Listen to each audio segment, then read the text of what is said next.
It's really a pleasure and to have the opportunity to talk with you about natural history of Dravet syndrome and a project that we're trying to get going. And I was just telling Kelly, it's kind of great because Dennis DeLugos' talk, Tim Benke's talk, her own talk, and so many of the other talks have really built up the concepts, built up, I think, your understanding of the concepts that I'd like to talk about today. These are my recent funding sources, and I'm grateful to all of them. The natural history of disease is a term we bandy around a lot. It sounds great. I use it in part in the public health sense, meaning the course of a disease that it takes in an individual person from its pathological onset, its inception, until its eventual resolution through complete recovery or death. In fact, we use natural history a little bit more loosely to study disease at different points in its course. And that's how I use it. It really is an outcomes research approach. Natural history is tremendously helpful. It informs us about prevention by telling us how a disease is acquired, what its earliest signs or markers are, and whether early detection can improve outcomes. It teaches us about management. It helps us understand what is going on. Why is this happening? Is it typical? What are the different stages? What should I prepare for? And in a disease like Dravet syndrome and many others, some of the discussions focus on advanced directives, guardianship, employment, and bringing a whole family into future plans. And there was a very nice talk about transition yesterday, and that's exactly the sort of thing that natural history can help with. It can help us identify priorities. There's so many things you could be doing, but what, if we were to do, would really make a difference? What's reasonable and what's realistic? And very importantly, and you've already heard some of this, it's critical in evaluating new therapies. How do you know if a treatment really made a difference? We all know about natural history. I was going to tell you about the common cold, but just for time considerations, I'll limit the discussion to Alzheimer's disease. I think you're all familiar with it, but its progression is very well known. In someone who's normally aging to begins having amnestic, mild cognitive impairment, pre-dementia, where I think I am right now, then mild dementia, loss of functional independence, and it's a progressively downward spiral. But knowing what that is, knowing what the next thing is going to be, and knowing the approximate time course allows the rest of the family to make appropriate preparations and to consider what the next step should be. Many diseases that are common, big public health problems, we understand their natural history. But rare diseases are a lot harder. We can't get a lot of people together to get this information. But here's the thing.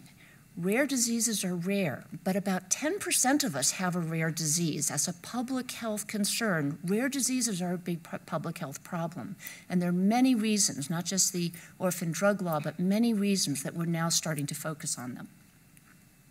In 2015, the FDA issued a guidance to industry in which they emphasized some things that industry really had to focus on, and one of them was to get an adequate description and understanding of a disease's natural history. Know what you're walking into before you walk into it. The importance of natural history in getting a therapy through to patients was beautifully exemplified in the recent work on neuronal ceroid lipofuscinosis, or Batten's disease. This is rare. That the best estimates are that it affects maybe a little bit more than 1 per 100,000 live births. In a country like ours with 4 million live births a year, that's about 48 new cases a year. It is rare, less than 1 per state, think of that. Its natural history has been exquisitely defined. We understand that it starts in a normally developing toddler, although there may be some language delay. Usually the child comes to attention with a first seizure, an unprovoked seizure, and that's why we think of NCL as one of these epileptic encephalopathies, or at least encephalopathic epilepsies. Walking is okay and develops until around age 4, it stops. Children become ataxic, wheelchair dependent, and bedridden. And this inexorably leads to death fairly early. It's been very well described, and a very simple scale based on this natural history has been designed, a 3-point scale where motor function and language function are scored from 3, normal, all the way down to 0, immobile and unintelligible. And the course that this disease takes over the life of a child is exquisitely well defined.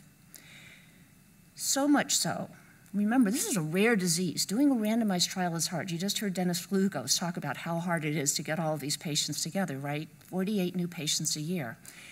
Because the natural history is so well defined, the company that developed a novel therapeutic for this, an enzyme replacement therapy, was able to do an FDA-approved trial of just 24 patients, all of whom received therapy. There was no randomization.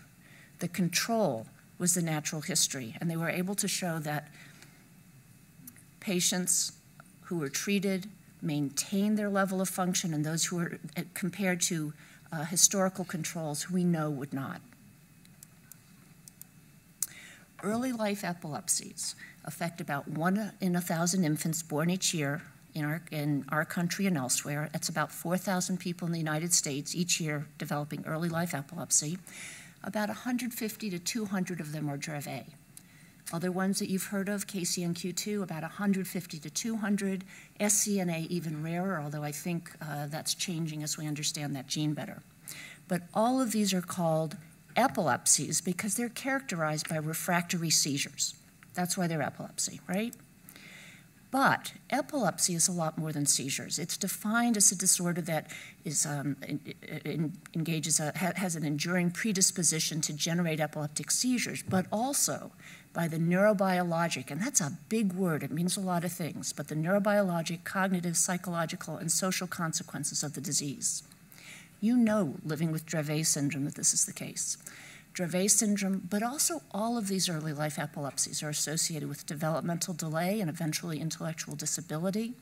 We see neuromuscular and mobility disorders in these children. We've had some beautiful talks about the gait problems in Dravet syndrome, but you with Dravet syndrome, you're not alone. It affects all of these early life epilepsies to some greater or lesser degree. Sleep problems are ubiquitous in pretty much anyone with a neurodevelopmental disorder, and they include problems falling asleep, trouble maintaining sleep, now it's time to get up and you can't wake up, and trouble staying awake during the day. We talk a lot about autistic features, which is not quite the same thing as a diagnosis of autism, but it doesn't matter. These are troublesome behaviors, also more externalizing behaviors, disruptive behaviors that are seen, and tantrums, rages. Now, in a 2-year-old, a tantrum's okay, but in a 12-year-old, a 2-year-old tantrum is extraordinarily disruptive and can really be dangerous. We see a lot of eating and gastrointestinal problems ranging from salivation, chewing, swallowing, reflux, constipation, and dysmotility in Dravet syndrome, but all of these disorders. You're not alone. And unfortunately, we also see increased mortality. You just saw Kira's video, and sadly she was one of the people who met her in that way through SUDEP. SUDEP used to be unexplained, sudden unexplained death. It's now pretty well explained. It is a result of fundamental dysfunction in the autonomic nervous system in the regulation of cardiac and respiratory function and mechanisms of arousal. I'm trying to get people in general, and I'm going to start with Dravet syndrome, you right here, to start thinking about these epilepsies, not as epilepsy alone, but as developmental brain disorders that involve all of these problems. And I realize when the child first presents with this disease, it's the seizures, right? They are a crashing emergency. They destroy your life. They are the overwhelming focus of all of your attention. They run your life. But those seizures wax and wane over time. In some of these disorders, they go away completely. It's not unusual, unfortunately not for you, but in some they do. But you're still left with all of these other, we've called them comorbidities, but I'd like you to think about them as other facets of developmental brain disorders. And this is what we have to start focusing on if we really want to understand the natural history of Dravet syndrome. It's not just the seizures. This organization, you parents, and all of the physicians and researchers involved are way ahead of most of the other rare disease epilepsy groups in this regard. Just in the last few years, we've seen a consensus conference on the diagnosis and management of Dravet syndrome, and my colleague Linda Lux will be talking about that in a moment. And we covered all of these issues. We covered seizures, but all of these issues came out. You've had 2 surveys recently, one published by Nicole Villas, Marianne Meskis, and Sue Goodliff, and you've seen those presented at this, the results presented at this meeting, and also one done by Kelly Knupp and her colleagues here, and she presented them beautifully yesterday, but looking at all of the other issues that affect you and your families and your children in particular, and how common they are. And then just this past year or so, we've had this process, which we'll talk about later this afternoon, but the Pakora Project that was led by Marianne Meskis and Kelly Knupp. And there we were trying to look at areas of greatest concern for parents and identify potential targets for comparative effectiveness trials. We covered all of these topics, and since we'll talk about it later, I'll pass on describing it further. And we've gone on beyond that. But what has come out is that you can talk about sleep, you can talk about behavior, but these things are all interconnected. Someone's sleep is going to affect behavior, it's going to affect seizures, it's going to affect development and cognition and ability to learn. And I just saw in neurology that poor sleep may put you at risk for Alzheimer's disease, so you know all those things about caregivers, pay careful attention. There is a toll in taking care of your children on you, and you want to be around as long as possible for them. So go to Suki's summer camp. Take care of yourselves. Development and cognition have a huge impact on behavior. They also have an impact on fine motor and hand use. We talk about that a lot, but that's half cognitive. There's the motor component, but there's also these tasks that you have to do. So you have to separate those out. Seizures can have an impact on virtually everything. In order to control seizures, we have medications, daily meds, bridge meds, and rescue meds, and those medications have an effect on everything again. So everything's interconnected. And you have to interpret everything in the context of the current chronological age and developmental age of someone. This interconnectedness, though, leads to fascinating questions like, if I make the seizures better, do I run the risk of making behavior worse? One parent in the Pakora calls said, and it astounded all of us, that her daughter's behavior actually got worse during periods when the seizures were under best control. And she said, sometimes I just wish he'd have that seizure and reset. We all sat there and said, you want your child to have a seizure? She said, yeah, I mean, we can't get on with their lives. If we can get someone to sleep through the night, maybe that will improve cognitive abilities, not just our own, but our child's. He'll be more rested and able to learn. And then we get into more complex things, but if we can get an effective adaptive communication in place, maybe that would decrease frustration and improve behavior. And there was one parent, not from the Dravet community, but one parent whose daughter I'd met a few times, and the girl was just beautiful, but always angry. And she'd have these horrible behavioral outbursts where she'd actually rip at her face, and they had to keep her hands gloved, and someone always had to be with her. This family never slept. And I presented this once to Suki's residents at Emory, and I said, what would you do with this child? And they said, oh, maybe risperidol. There must be some neuroleptic we could treat her with. Well, the problem was that she's nonverbal. She can't communicate. She had horrible gut dysmotility, and she was in discomfort, if not pain. And this was her only way of telling her parents that. So this long chain of things was actually causing the behavior, or at least contributing to it. We need to understand this.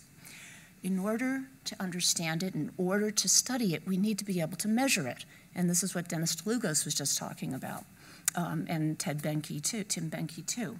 There are tons of measures out there. There's the Sleep Child Habits Questionnaire, the CBCL, the VABS, all of these things. They are great measures, but here's the thing. They are designed for the average person living out there in the average world. Your children and other children with early life epilepsies fall down here. These measures can tell you your child's impaired. They don't tell you the nature of the impairment, and they don't tell you why. And they also don't pick up on the tremendous variability. And none of this considers the interconnectedness with seizures and medication. This gets me to the project that I'm hoping I can have the time to get through a full explanation of, but many of us, a large group of us, are now working on the Early Life Epilepsy Natural History Project. And Dravet syndrome is really the first group with whom we're working. A large number are working with us. I want to point out one in particular right now, and that's Emily Goldbeck. You just stand up and wave your hand, Emily. Emily's actually the project manager, and we work very closely on this at Lurie Children's Hospital. And we have built on the Delphi Consensus, the surveys, the Pakora Project, and what we're trying to do is develop a repository of instruments and questions that are relevant to young people with epilepsy, reflect the nature and severity of parental concerns, provide sensible, natural responses that make sense to you, are sensitive to meaningful change, and can be completed by parents. And once we start developing those measures, we want to work with parents to design a series of parent-reported studies that will address important questions in your community and in other communities. What we've done so far is we've started with a group of content experts. Some of them are here. I want to mention Kelly Knupp, Linda Lux, Scott Perry, and Greta Wilkening have all been involved, but we have another neuropsychologist, a developmental neurologist, a disabilities researcher, some qualitative researchers, a psychiatrist, epileptologist, and there's a physiatrist in there too.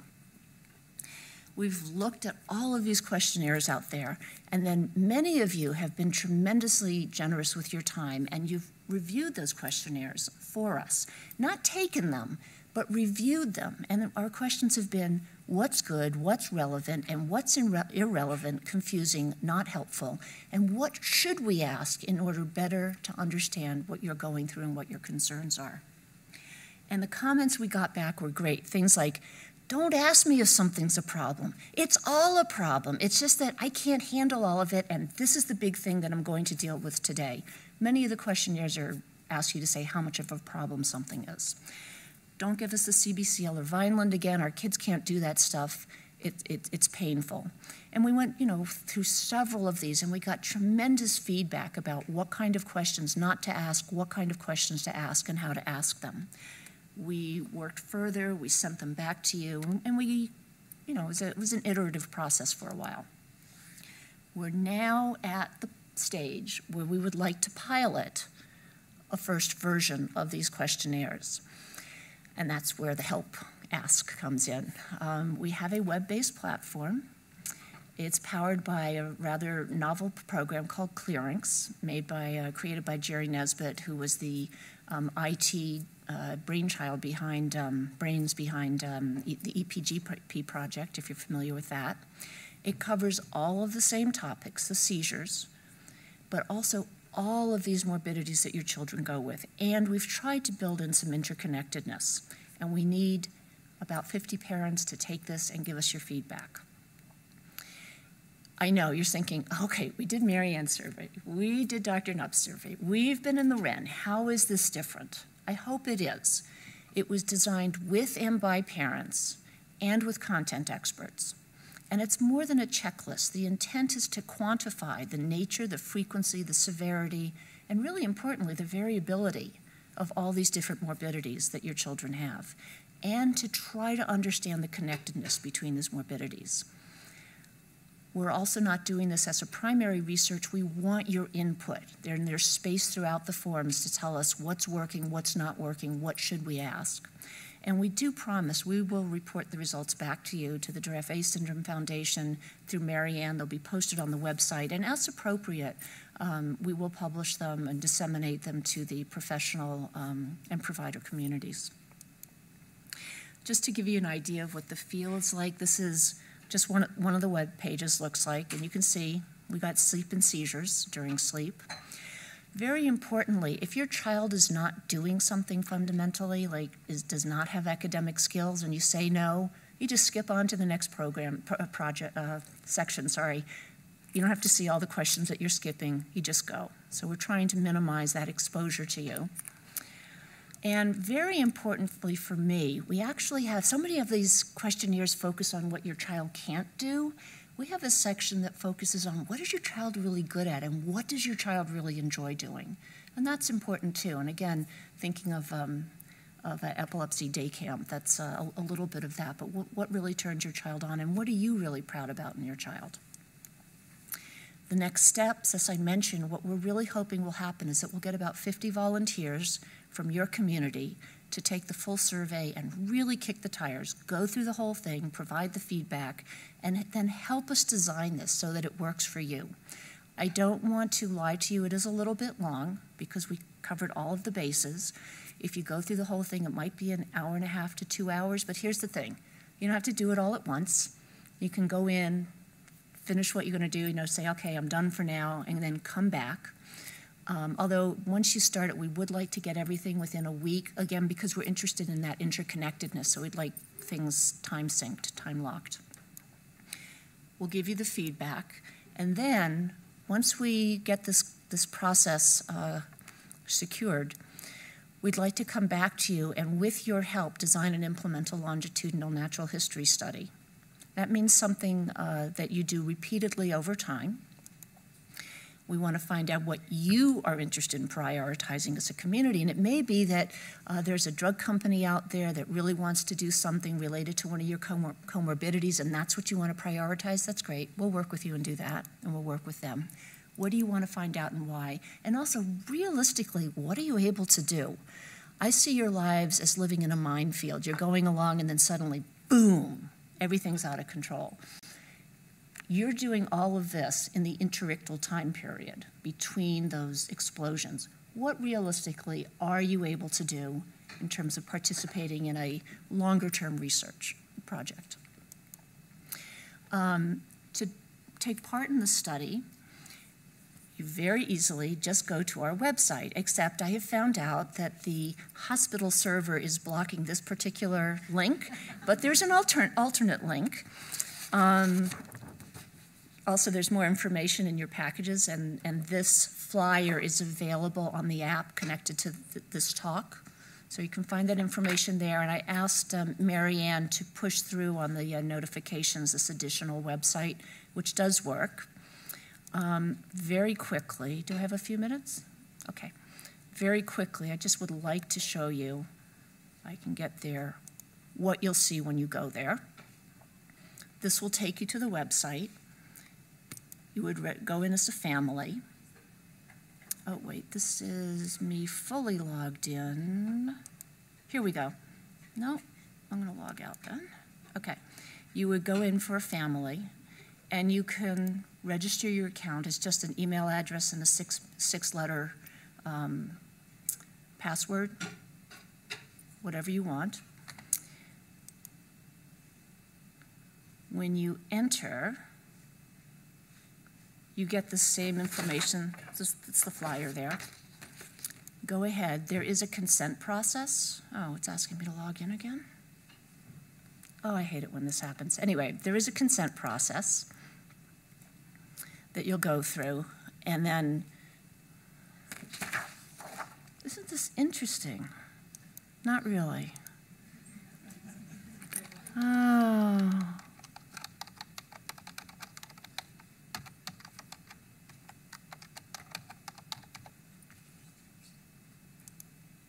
There we go. And you get to the dashboard. There, as I said, there is a consent process, and once you have agreed to participate in the study, all you have to do is click, say, yes, I agree. After that, you'll be able to access your consent form at any time. That's what it looks like. You'll fill out each section at a time. I do want to say, I know there are people who are not parents of Dravet syndrome, and you might be curious about this in general. That's not, this system is really not designed for that, but I have made a special situation, a special little arrangement so that if you're just kind of curious, please just say I'm not answering the form for someone with Dravet syndrome and tell me that you're not going to put this around the world all of a sudden, and you can go ahead and give it a try, okay? When you get to the end of this form, you'll go through each of these in order, and the reason is that some of the questions in a later form are dependent on an earlier one, so we really need you to go through in order. And then when you get to the very end, which is family impact, when you get to the bottom, if you really would like to, let Mary Ann know that you participated and it didn't come up. I hate that when that happens. Well, you will get, oh, I know why. if you're logged in as a Dravet syndrome parent, you will get a thank you for doing this. Let Marianne know, and Marianne has very kindly offered to give a sort of door prize to the first 50 people who participate in the study. So, and there we go. Here, I can make this work. Yeah, okay. All right, I think I have gone through what I had to say. And should we wait for questions, or do you want to just? Okay, so we can stop early. Good.